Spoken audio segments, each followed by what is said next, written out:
Assalamualaikum warahmatullahi wabarakatuh. Alhamdulillahillazi anzala ala abdihil kitab wa lam yaj'al lahu iwaja.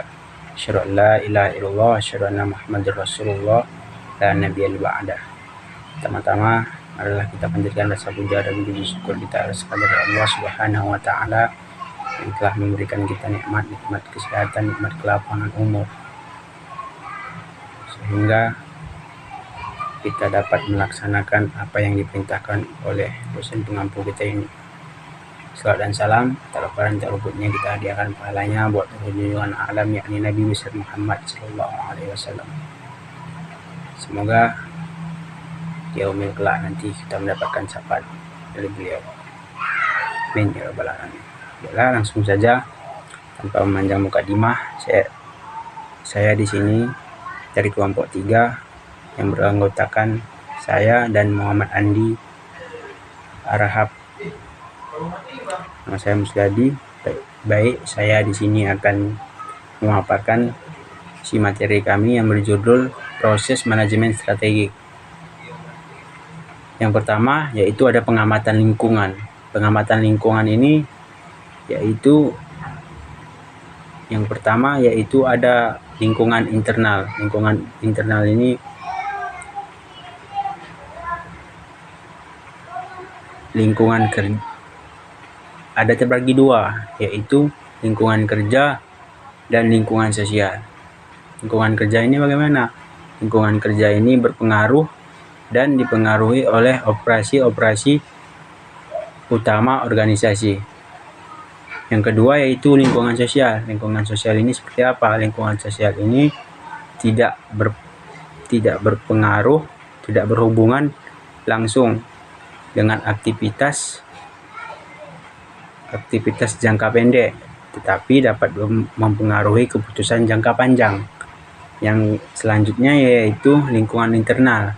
Lingkungan internal ini terbagi 3, struktur, budaya, dan sumber daya aset. Yang pertama yaitu struktur. Struktur ini cara bagaimana perusahaan diorganisasi dengan komunikasi, wewenang, dan arus kerja. Yang kedua tadi budaya.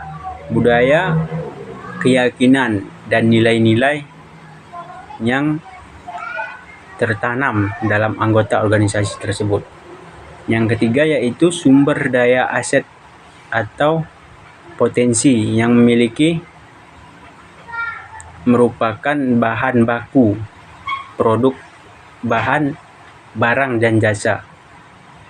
Yang selanjutnya yaitu ada formulasi strategi. Suatu tahap merumuskan, menyusun atau memformat strategi yang dimulai dengan pengembangan suatu visi, misi organisasi, mengidentifikasi SWOT, penentuan tujuan jangka panjang untuk menghasilkan strategi alternatif dan strategi terpilih yang berkelanjutan. Selanjutnya ada implementasi strategi. Tahap ini di mana perusahaan sudah memiliki tujuan, perencanaan kebijakan, motivasi karyawan, dan alokasi sumber-sumber sehingga strategi yang telah berformulasi dan dilaksanakan dalam bentuk tindakan. Sekian dari saya. Mungkin akan dilanjutkan oleh saudara Muhammad Andi Arahab. Assalamualaikum warahmatullahi wabarakatuh. Terima kasih kepada saudara Musli. Di sini saya akan melanjutkan sebagai pemateri kedua mengenai implementasi strategi. Yang pertama itu ada penentuan sasaran operasional tahunan. Yang kedua, penentuan kebijakan perusahaan. Yang ketiga, mengalokasikan sumber daya. Yang keempat, mengelola konflik perusahaan agar strategi. Baru kemudian ada tahap evaluasi. Ada 3 aktivitas evaluasi strategi fundamental, yaitu yang pertama, pengamatan faktor-faktor internal dan eksternal yang menjadi dasar untuk strategi saat ini. Yang kedua, ukuran kinerja, performance, serta adanya tindakan korektif dan memperbaiki diri. Baru ada implementasi model.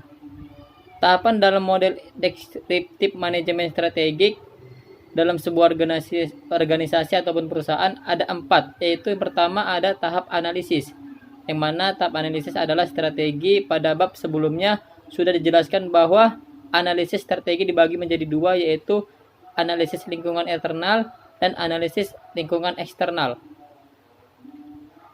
Baru yang kedua, tahap penyusunan strategi, yang mana penting dalam tahap ini untuk mengetahui seberapa besar kekuatan dan kelemahan perusahaan serta peluang dan ancaman perusahaan dalam pasar bisnis.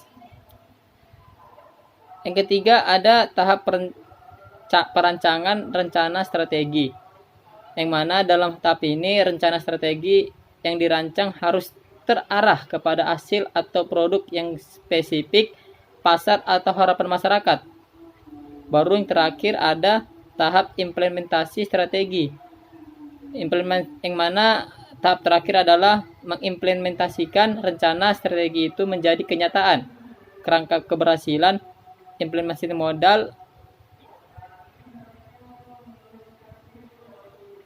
Mungkin itu aja lah yang bisa saya sampaikan. Sekian dan terima kasih. Saya sudah. Assalamualaikum warahmatullahi wabarakatuh.